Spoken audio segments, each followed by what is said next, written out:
Hola a todos, hoy es lunes 29 de junio de 2026 y está con nosotros nuestro querido amigo, nuestro hermano, Anthony Aguilar. Bienvenido, Anthony. Gracias, Nima, por hacer esto aquí.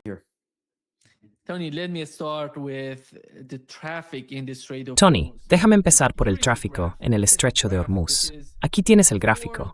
Mira el gráfico. Esto es de antes de que empezara la guerra. Teníamos entre 150 y 200 buques pasando por el estrecho de Hormuz. Luego llegó la guerra, el 28 de febrero, y el número bajó, cayó. Después se ve cómo continúa la guerra, y tras la firma del memorando de entendimiento, vuelve a subir. Durante la guerra, ya sabes, eran unos 5 a 10 buques al día. Hoy, mientras hablamos, son entre 15 y 20 buques diarios.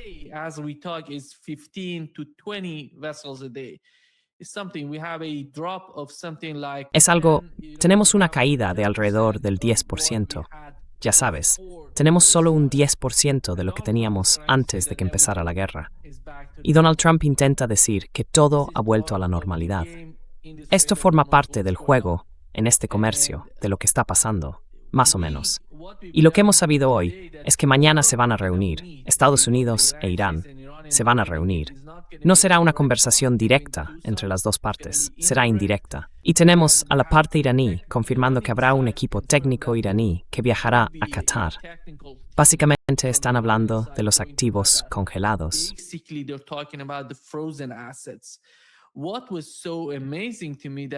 Lo que me pareció realmente sorprendente es que Estados Unidos haya anunciado que no va a negociar, que no va a liberar los activos iraníes congelados, a menos que haya algún tipo de avance en el programa nuclear de Irán. Básicamente, si recuerdas esos 14 puntos del memorando de entendimiento, se decía que tras alcanzar un siguiente paso, el segundo sería precisamente el programa nuclear y las sanciones contra Irán. Las sanciones, ya sabes, las de la OIEA, el Consejo de Seguridad de la ONU, las sanciones primarias y secundarias, en realidad, están vinculadas al Congreso de Estados Unidos. Ese sería el siguiente paso, junto con el programa nuclear iraní. Ahora mismo, Estados Unidos vuelve a decir que no habrá nada de eso. Veremos qué pasa mañana.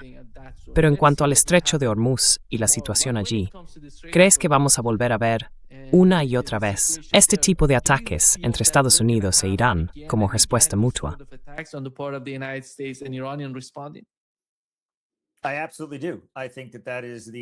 Sí, absolutamente. Creo que esa va a ser la situación de aquí en adelante, hasta que haya un cambio drástico en las circunstancias que permita retomar las negociaciones con otras condiciones sobre la mesa. Vamos a seguir viendo una escalada constante, sube, baja, sube, baja, sube, baja. Y sospecho que eso probablemente ocurra los viernes y los lunes para manipular el mercado bursátil, como vimos este fin de semana pasado. Ataques anunciados el viernes, supuestas conversaciones de paz ayer, y ahora otra vez discutiendo cómo van a ser esas conversaciones hoy. Ya sabes, el lunes casi ha terminado en Oriente Medio, entramos en el martes. ¿Y qué pasa a partir de ahí? Pues me imagino perfectamente que para el jueves por la noche o el viernes estaremos otra vez en la misma situación del lunes.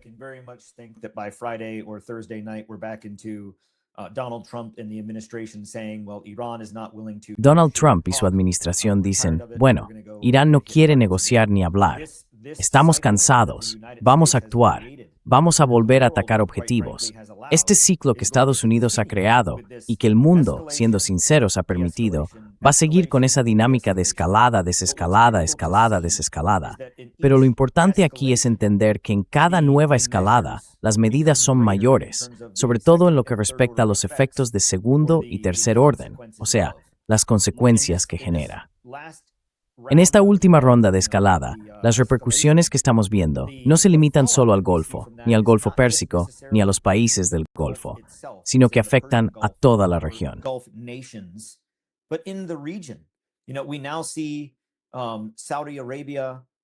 Ahora vemos a Arabia Saudí armando e influyendo en la alianza tribal saudí de Hadramaut, allí en Yemen. Vemos que eso está creciendo. También vemos incursiones de Israel, no solo en Líbano, en la zona de Hebrón y el monte Hermón, sino ahora también en Siria, más allá de las áreas de los Altos del Golán, hacia Abdin y Hamal, y aún más al este. Así que en cada uno de estos casos vemos esas consecuencias, ese efecto dominó que se intensifica cada vez más. Por eso me preocupa profundamente cómo esa escalada puede ampliarse y salirse del control de lo que Estados Unidos cree que puede manejar en términos de negociación. Pero la situación se está volviendo todavía más inquietante y, por decirlo de alguna manera, bastante preocupante.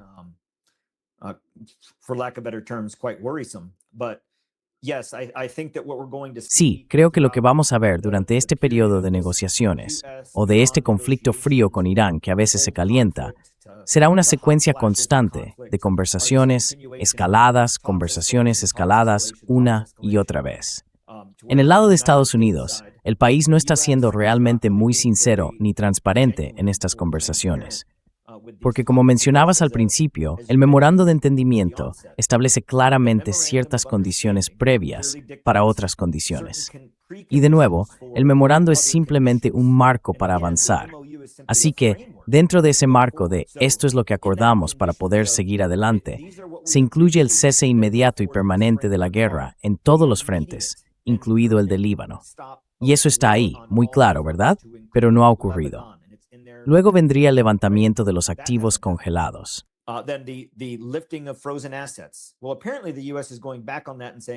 Bueno, al parecer, Estados Unidos está echándose atrás en eso y diciendo, no vais a tener los activos descongelados hasta que pase esto.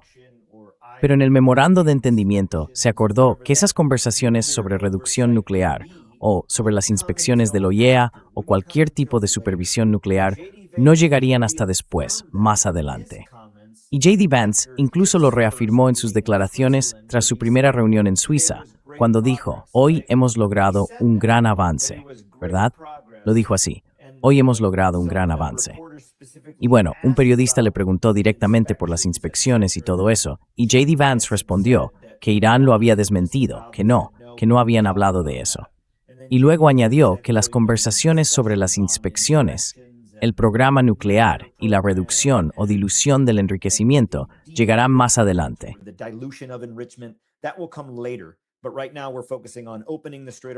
Pero ahora mismo estamos centrados en abrir el estrecho de Hormuz y en cumplir con las demandas iniciales, ¿verdad? Si miras la situación, desde donde estábamos hace una semana y media o incluso hace una semana, hasta donde estamos hoy, los combates en Líbano siguen activos. Israel continúa en Líbano y de hecho ha avanzado más dentro del territorio ahora ocupado de los Altos del Golán y también en Siria. Estados Unidos ha atacado de nuevo a Irán y además no ha liberado ni descongelado esos activos congelados. Y una vez más, no se trata de dinero que Estados Unidos esté entregando a Irán. No es un regalo, es dinero de Irán. Son los activos de Irán. Así que, cuando consideras que Estados Unidos dice no vamos a descongelarlos o cualquier otra medida de control que adopte, lo cierto es que Estados Unidos ha incumplido o incluso ha traicionado prácticamente todos los aspectos de este memorando de entendimiento hasta el punto en el que estamos hoy, a 29 de junio de 2026.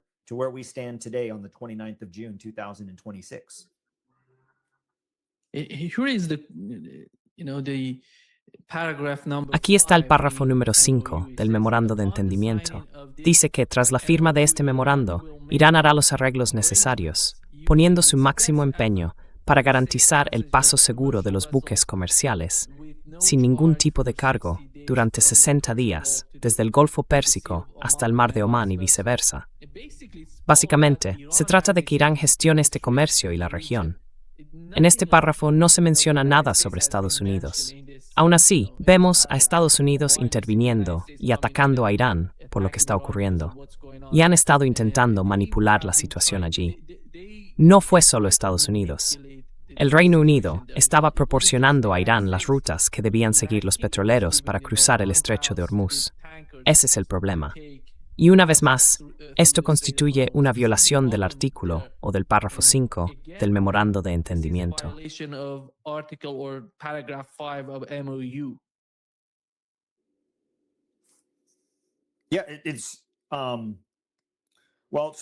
Sí, bueno, cuando miras el estrecho de Hormuz, ese gráfico que mostraste al principio es muy revelador. Es esclarecedor, ayuda a entender la situación. Fíjate en cuántos buques, en cuánto tráfico pasaba por el estrecho de Hormuz. Tony, sorry for interrupting you. Sorry for interrupting you. What has happened? Perdón por interrumpirte. Lo que ha pasado justo después de la firma del memorando de entendimiento es que pensaron que podrían organizar a la parte iraní. Esa es mi interpretación de lo que ha ocurrido. Creyeron que podrían organizar y controlar el tráfico en el estrecho de Hormuz.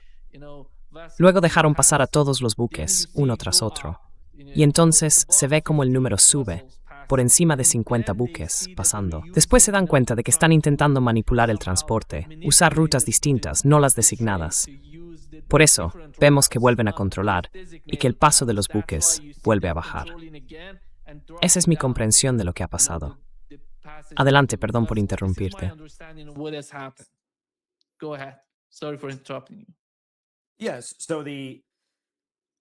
Sí, así que la idea de que el estrecho está cerrado, pensemos en ello como si yo estuviera cruzando la frontera entre Estados Unidos y Canadá y tuviera que enseñar mi pasaporte. La frontera no está cerrada, pero está controlada por, básicamente las aduanas y el control fronterizo de Canadá, si estoy en Estados Unidos y voy hacia Canadá. Así que la frontera no está cerrada, solo tengo que mostrar mi pasaporte. Y supongamos que estoy en una lista de personas restringidas, que no tengo permiso para entrar en Canadá, y llego a la ventanilla, enseño mi pasaporte y me dicen, no puede entrar. Bueno, la frontera no está cerrada, simplemente está restringida para mí. Así que el control administrativo sobre ella, que en este caso, en esta analogía, sería el lado canadiense, la frontera sigue abierta.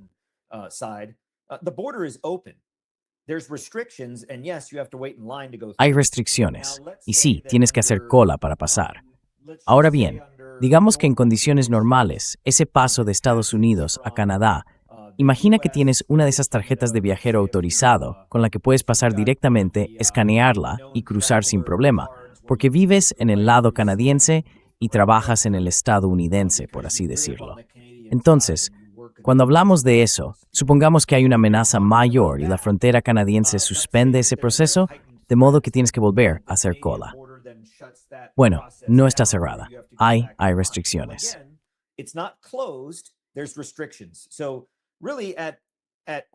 Así que en realidad, solo durante momentos muy concretos, y de hecho, en ningún momento estuvo completamente cerrado.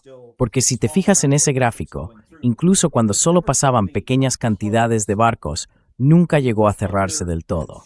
Estaba bajo limitaciones, restricciones y condiciones impuestas por Irán, que como se ve claramente, sí tiene la capacidad de controlar el estrecho de Hormuz. Durante los primeros días de este conflicto, vimos que los buques seguían cruzando el estrecho, entrando y saliendo, pero con restricciones. Cualquier barco con bandera israelí o estadounidense, o que apoyara a esos países o a sus aliados, no podía usarlo. La frontera, el estrecho de Hormuz, no estaba cerrada, estaba restringida. Y luego, a medida que se fueron relajando las restricciones, vimos cómo se permitía el paso. Vale, este barco puede ir, aquel también, y poco a poco más pocos pudieron pasar.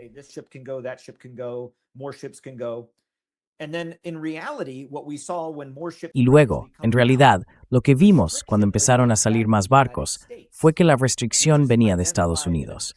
Eso está identificado y tratado en el párrafo 4 del Memorando de Entendimiento sobre el levantamiento del bloqueo estadounidense.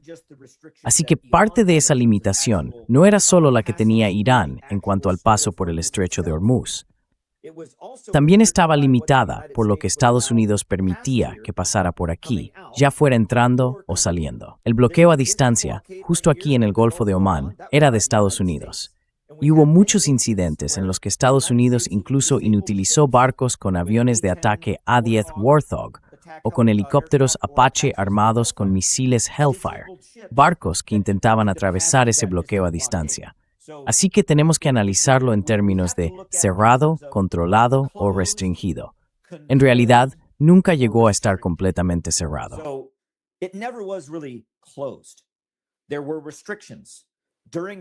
Hubo restricciones. Durante los periodos de restricción, una parte de esas limitaciones, y siendo sinceros, la más fuerte, fue el bloqueo a distancia de Estados Unidos, porque no podía entrar nada, y cualquier cosa que lograba salir era devuelta o detenida. Así que si miramos el flujo, en realidad nunca se cerró del todo. Ahora, si miramos a Irán, tiene la capacidad de ejercer control.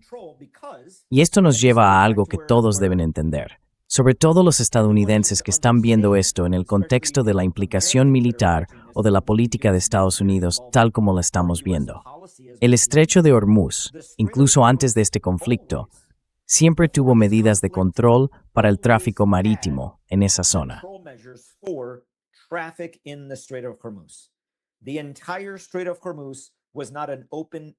Todo el estrecho de Hormuz no es una autopista de 8 carriles abierta donde cualquiera pueda pasar como le dé la gana.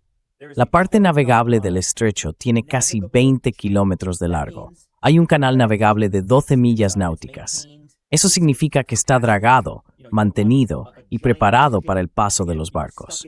No quieres que un buque enorme se quede atascado en aguas poco profundas. Ese canal navegable está, por así decirlo, en el lado iraní del estrecho de Hormuz. Pasa justo por aquí, junto a la isla de Qeshm, atravesando esa zona. Por ahí entran y salen los barcos. Hay 2 carriles en esa parte. Así que cuando Irán dice, nosotros, Irán, en coordinación con el Sultanato de Omán, vamos a establecer los controles administrativos y los procedimientos para el uso de estos 2 carriles, y a partir de ahora aplicaremos tasas relacionadas con el mantenimiento de este canal navegable. Ese es lo que están planteando.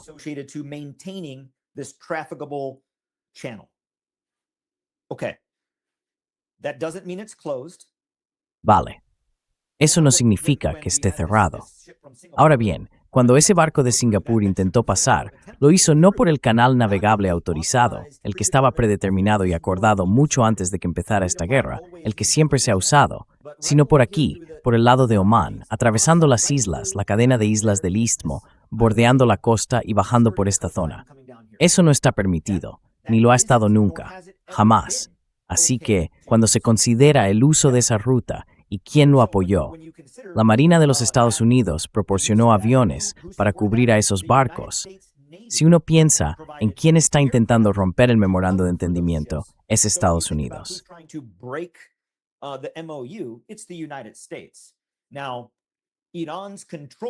Ahora, el control de Irán.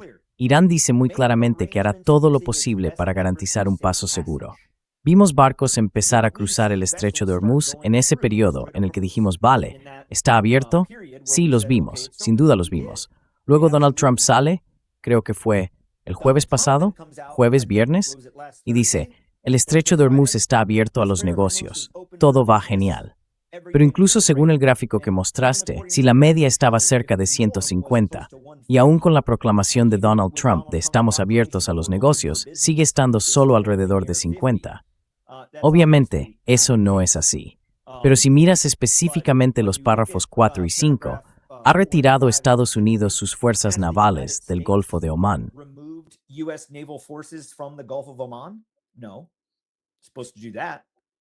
No, se supone que haga eso. Aún no lo hemos hecho. ¿Ha levantado Irán por completo las restricciones o las medidas de control sobre lo que entra y sale del estrecho de Hormuz? No.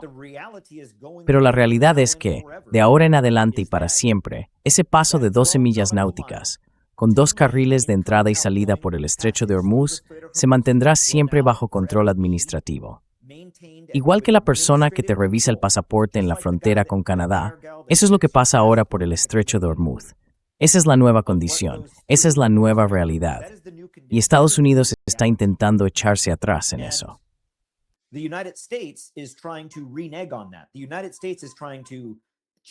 Estados Unidos está intentando cambiar esa condición en el memorando de entendimiento porque ha habido mucha reacción en contra.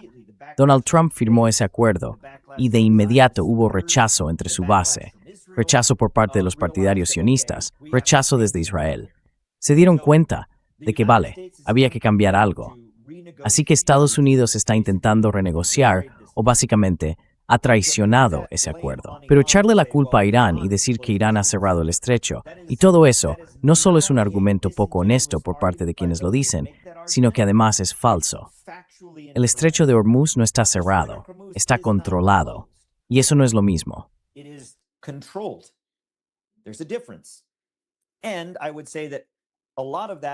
Y yo diría que gran parte de eso, si miras ese periodo en el que el gráfico cae hasta el fondo y casi se queda en una línea plana, gran parte, ese control sobre lo que entraba o salía para mover el petróleo no lo llevaba Irán, lo hacía la Marina de los Estados Unidos.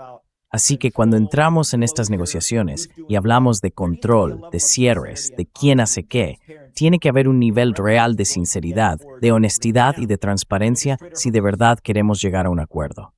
Ahora bien, con el estrecho de Hormuz, deberían Irán, Omán y muy probablemente los Emiratos Árabes Unidos tener un mecanismo de control administrativo conjunto entre los tres países para gestionar el estrecho. Sin duda, deberían tenerlo, sin ninguna duda.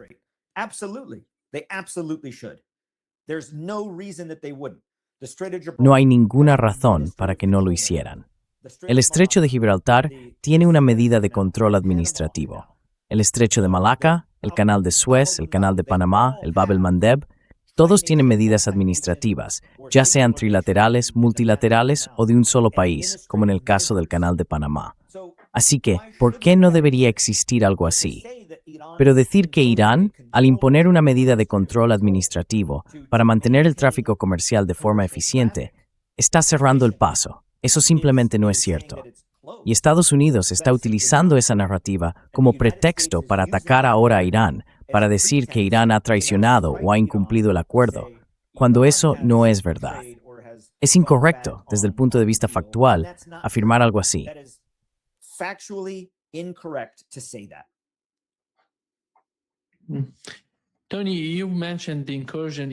Tony, has mencionado la incursión en Siria y vimos a los países del Consejo de Cooperación del Golfo condenar lo que ocurrió.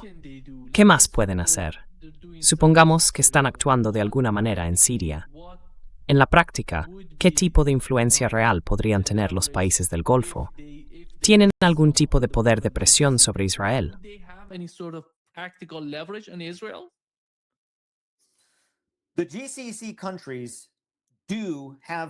Los países del Consejo de Cooperación del Golfo sí tienen poder de influencia. La cuestión es, ¿qué están realmente dispuestos a hacer, teniendo en cuenta la manipulación o el miedo a cómo reaccionarán los Estados Unidos, que en esta región son, en esencia, Israel? ¿O qué harán los Estados Unidos en nombre de Israel? Si miramos la ocupación o la presencia de Israel, digamos presencia, que sería el término más suave, aunque en realidad es una ocupación, de toda esa franja sur del Líbano, desde la frontera con Israel, varios kilómetros hacia adentro, hasta la llamada línea amarilla que Israel mantiene ahora. Esa franja del Líbano, completamente destruida y evacuada, se parece a Gaza y se extiende hasta el monte Hebrón, los altos del Golán y el monte Hermón. Toda esa zona está ocupada.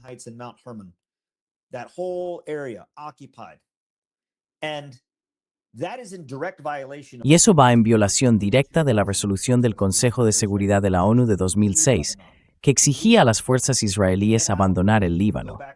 Abandonar, salir, marcharse, volver a Israel, no una zona de seguridad, no una línea amarilla, salir, y no lo han hecho. Pero ahora, en el territorio ocupado de los Altos del Golán, si volvemos al acuerdo de separación de 1974 entre Siria e Israel, las fuerzas israelíes también debían retirarse, y tampoco lo han hecho. Y ahora, con esta última incursión en Abedín, que está en la gobernación de Daraa, y aún más al este, durante la noche pasada, se informó de la presencia de vehículos blindados de las Fuerzas de Defensa de Israel en las afueras de Hamal, que está todavía más al este. Y hoy, incluso más al este, acercándose ya a las afueras de la zona ocupada de los Altos del Golán, e incluso entrando, por así decirlo, en territorio sirio propiamente dicho.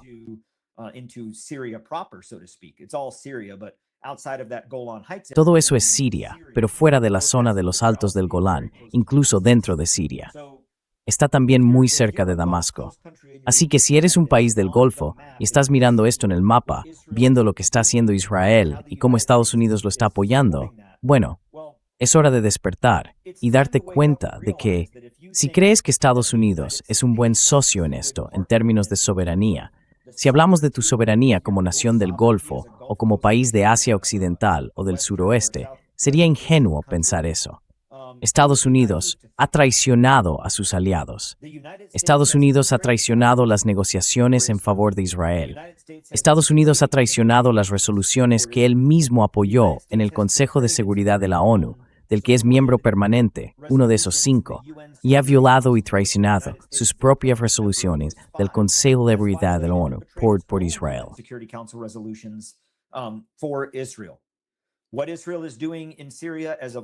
Lo que está haciendo Israel en Siria, desde anoche hasta hoy, y todavía continuando, es una provocación clara.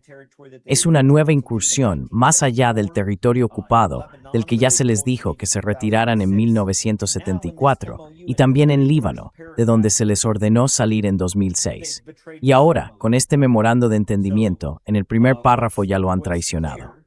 Así que lo que está claro es que, tanto en las negociaciones con Líbano, como en las que, estoy seguro, pronto llegarán a la mesa sobre Siria, la cuestión será qué hace Siria ahora. Pero también hay que mirar el asunto más amplio, el memorando de entendimiento con Irán. Los Estados Unidos han traicionado por completo ese acuerdo.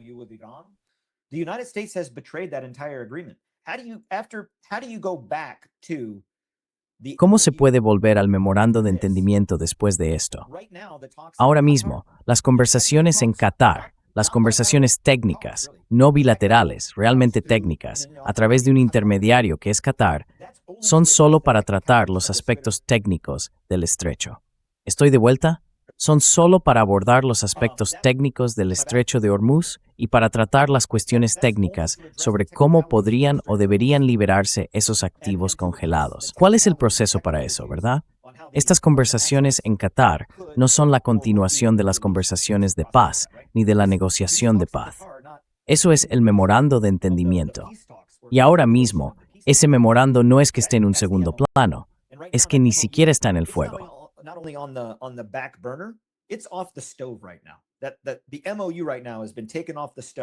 El memorando de entendimiento ahora mismo se ha retirado del fuego. Está apartado. ¿Cómo se puede volver a eso? No veo un camino claro para retomar el memorando, a menos que cambien las condiciones que contiene. ¿Qué condiciones han cambiado? ¿Cómo piensa Estados Unidos promover esos cambios para luego volver al memorando y negociar algo nuevo o diferente?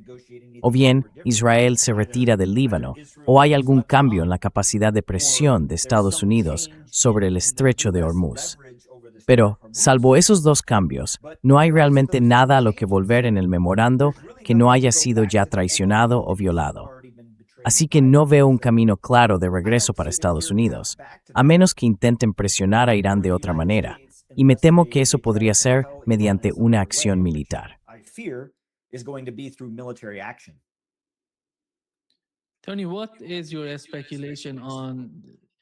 Tony, ¿cuál es tu opinión sobre la noticia que has recibido de que hoy el comandante del CENTCOM, Brad Cooper, se reunió en Líbano con el comandante del ejército libanés para hablar de la aplicación del anexo de seguridad del acuerdo entre Líbano, Estados Unidos e Israel? ¿Qué significa eso en tu opinión? ¿Qué tipo de medidas de seguridad quieren poner en marcha en Líbano, teniendo en cuenta esa parte concreta del acuerdo?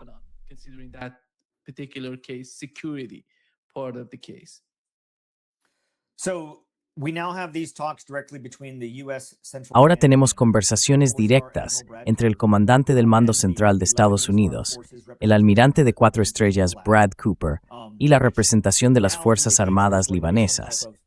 Eso indica que podría haber algún tipo de apoyo directo, de comunicación o de coordinación entre ambos. ¿Y con qué propósito? Esa es la pregunta que hay que hacerse ahora. Si lo pensamos en esos términos, es muy probable que se trate de que el ejército estadounidense, a través del Mando Central, trabaje con Israel y con el ejército libanés para decir algo así como: de acuerdo, Israel se retirará simbólicamente hacia posiciones más al sur, hasta esta línea amarilla, ¿vale? Pero seguirá ocupando territorio soberano del Líbano, si vosotros, el ejército libanés, ayudáis a Israel en la lucha contra Hezbollah.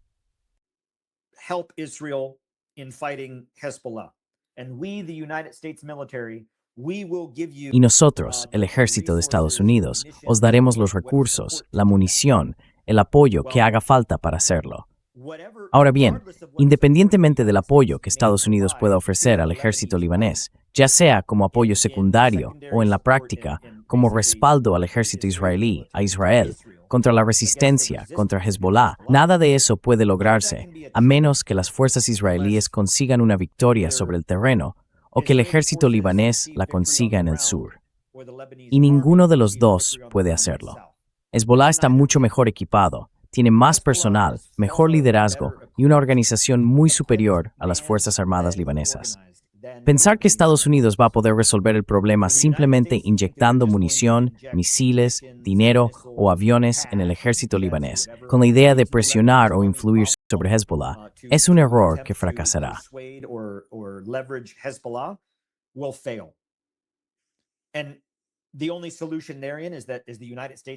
Y la única solución posible sería, ¿va a enviar entonces Estados Unidos tropas para hacer cumplir eso?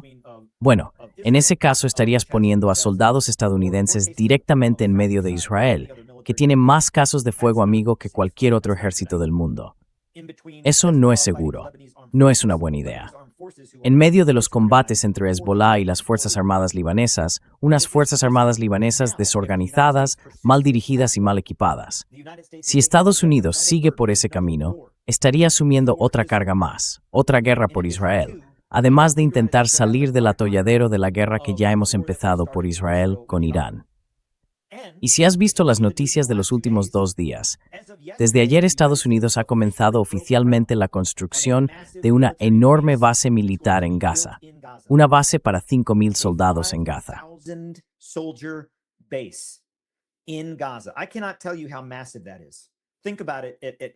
No te puedes hacer una idea de lo enorme que es eso. Piénsalo. En el campamento Arifjan, en Kuwait, que ya es grande, hay un Chili's como un restaurante, hay una tienda del ejército, gimnasios, piscinas, apartamentos, de todo. Estamos hablando de una base importante, y allí hay unas 8,000 personas. Ahora estamos a punto de construir una base militar estadounidense para 5,000 personas en Gaza. ¿Y crees que eso se va a usar solo para Gaza? No, se va a convertir en una base militar estadounidense de carácter expedicionario para apoyar operaciones en lugares como Líbano o Gaza, o incluso, potencialmente, para fuerzas de tipo policial, como la Policía Militar estadounidense.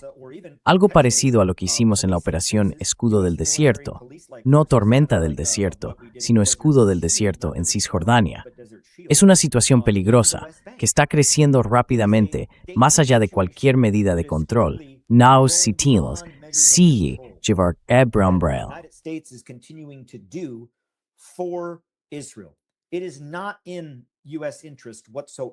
No está en absoluto en el interés de Estados Unidos involucrarse en lo que está ocurriendo en Líbano o en Gaza.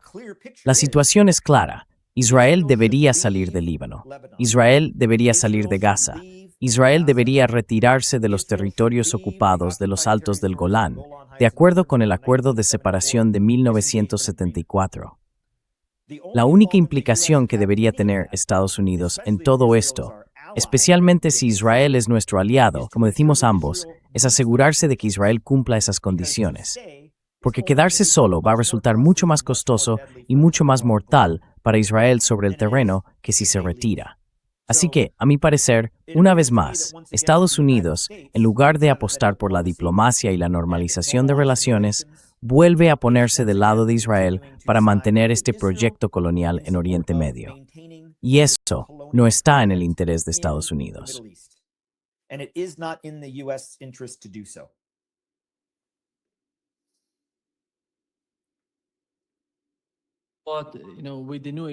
Pero con el nuevo acuerdo entre Israel y Líbano, creo que está bien volver atrás y entender lo que se dijo antes sobre Líbano. Aquí tenemos a Tom Brock mencionando el caso del desenlace en Líbano en septiembre de 2025. Esto fue lo que dijo.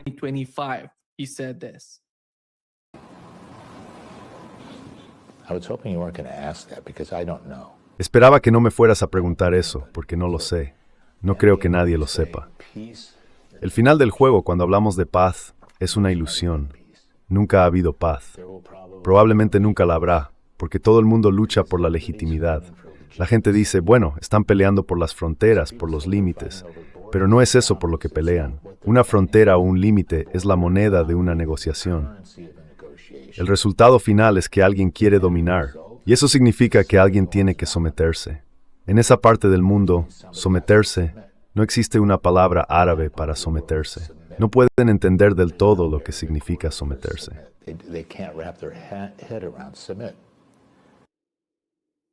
Yeah. I think basically what they Sí, try creo to que achieve básicamente lo que intentan conseguir con este acuerdo entre Israel y Líbano es lo mismo. Quieren que se sometan. Y él mencionó que además, si decidimos ayudar a Líbano a armar al ejército libanés, no se trata de darles capacidades para luchar contra Israel. Todo tiene que ver con combatir a Hezbollah dentro del propio Líbano. Es decir, podrán enfrentarse a Hezbollah, no a Israel.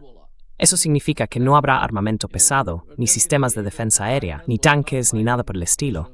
Todo se centra en lo interno.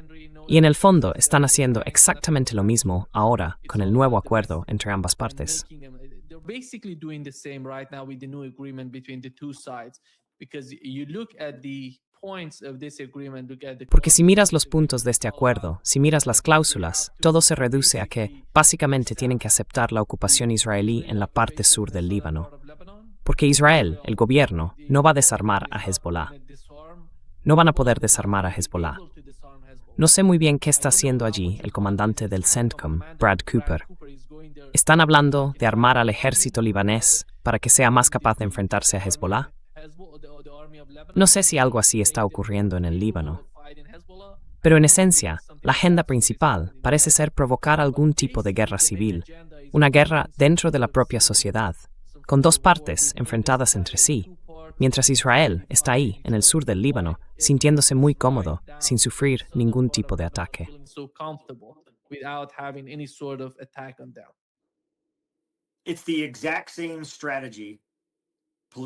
Es exactamente la misma estrategia, política y militar, que Estados Unidos buscó en Vietnam, en Irak, en Afganistán y en Siria. Y ahora estamos intentando intervenir y provocar ese mismo tipo de situación en el Líbano. Es el mismo guión que Estados Unidos ha intentado ejecutar, sin éxito, durante el último cuarto de siglo, o más si contamos Vietnam. Pensemos solo en las guerras, en la llamada guerra global contra el terrorismo. Es exactamente lo que intentamos hacer en Irak, derrocar al régimen y sustituirlo por un gobierno favorable a Estados Unidos.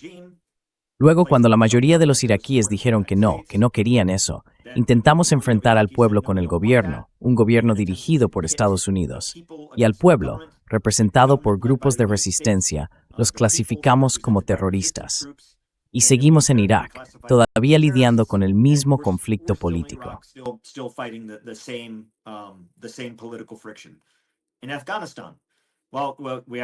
En Afganistán, tuvimos que derrocar a los talibanes, así que creamos la Alianza del Norte. Y la Alianza del Norte estaba dirigida por Hamid Karzai, que no era la elección del pueblo, ni una buena elección como presidente. Lo impusimos en el poder y luego enfrentamos al gobierno con la población. Y precisamente por eso, la gente apoyó a los talibanes en su toma del poder, en apenas 2 semanas, después de 21 años de ocupación, recuperando Afganistán antes incluso de que nos marcháramos. Porque enfrentamos al gobierno con el pueblo bajo la fachada de esto es lo que quiere la gente. Y eso no era cierto. Lo mismo ocurrió en el noreste de Siria. Y eso mismo es lo que estamos intentando hacer ahora en el Líbano.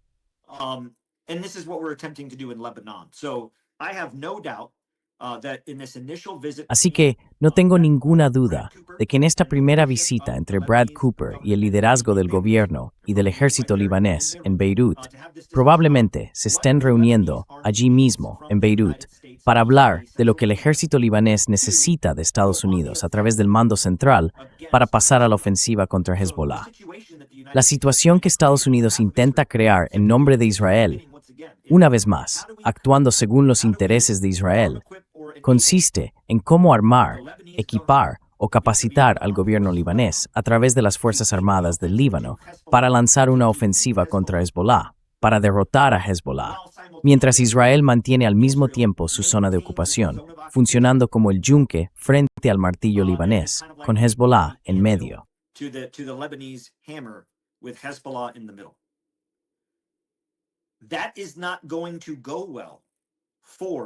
Eso no va a acabar bien para Estados Unidos.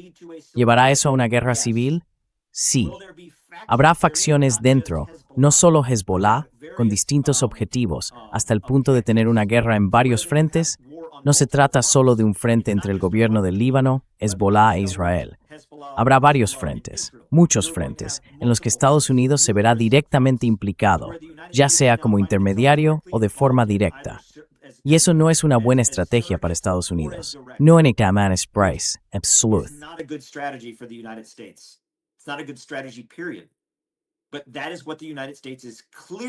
Pero eso es claramente lo que Estados Unidos está intentando hacer. Ahora bien, ¿cómo va a ser ese apoyo directo en la práctica? Hemos escuchado al presidente Trump decir incluso que está dispuesto a enviar tropas estadounidenses al Líbano para apoyar al gobierno libanés. Lo hemos oído. ¿Y cómo va a ser eso? Pues va a parecerse a otro Afganistán, va a parecerse a otro Irak, va a parecerse a otro Vietnam, va a parecerse a otra Siria.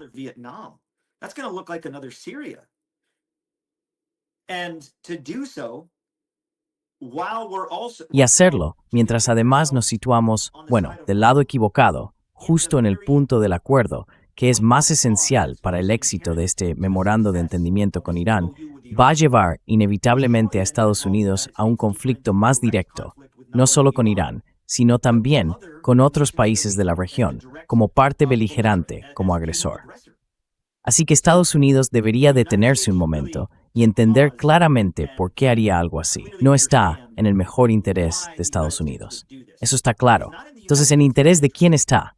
Bueno, lo estaríamos haciendo por Israel. Eso también está claro.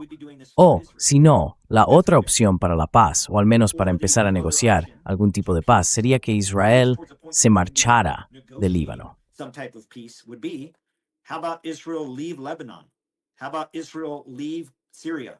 ¿Qué tal si Israel se va de Siria? ¿Y si se va de Gaza? De forma permanente y para siempre. Y entonces podríamos ver si realmente puede haber paz. Pero sabes, Israel no entró en Líbano para derrotar a Hezbollah. Israel entró en Líbano en 1982 y masacró a miles de personas en Sabra y Shatila, antes incluso de que existiera Hezbollah. Así que decir que Israel entró en Líbano por culpa de Hezbollah es sencillamente una mentira absoluta. No tiene ningún sentido. Hezbollah existe como resistencia a Israel. Así que, ¿qué tal si intentamos que Israel cumpla de verdad los mandatos del Consejo de Seguridad de la ONU y del derecho internacional antes de que el mundo empiece a decir que la culpa es de Hezbollah? Porque no lo es.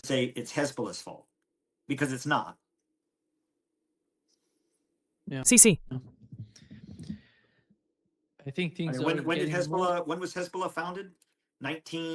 ¿Cuándo se fundó Hezbollah? En 1982, durante la Guerra Civil Libanesa, ¿verdad? Surgió de ahí, justo después de la masacre del 18 de septiembre de 1982 en Sabra y Shatila, donde cerca de 4.000 civiles fueron asesinados, mutilados o desplazados, en su mayoría palestinos y libaneses. Entonces, ¿cómo se puede decir que Israel está en el Líbano por culpa de Hezbollah, cuando eso claramente no es cierto?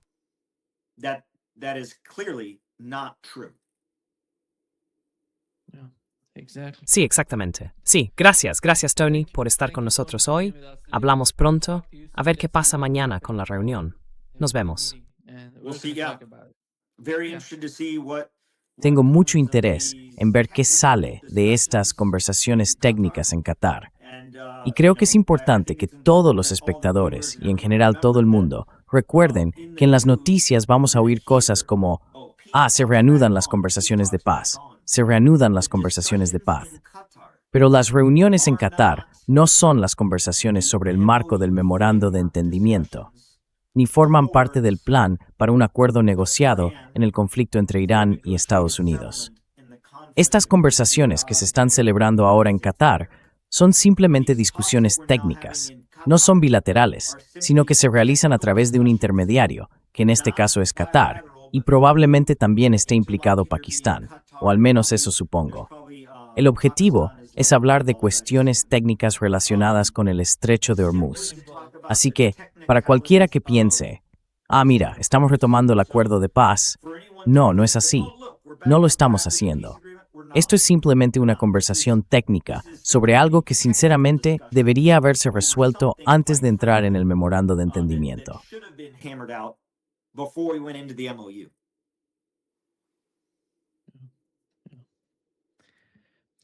Gracias, Tony. Nos vemos pronto. Nos vemos pronto. Que tengas un gran día. Permanece atento. Te lo agradezco. Tú también.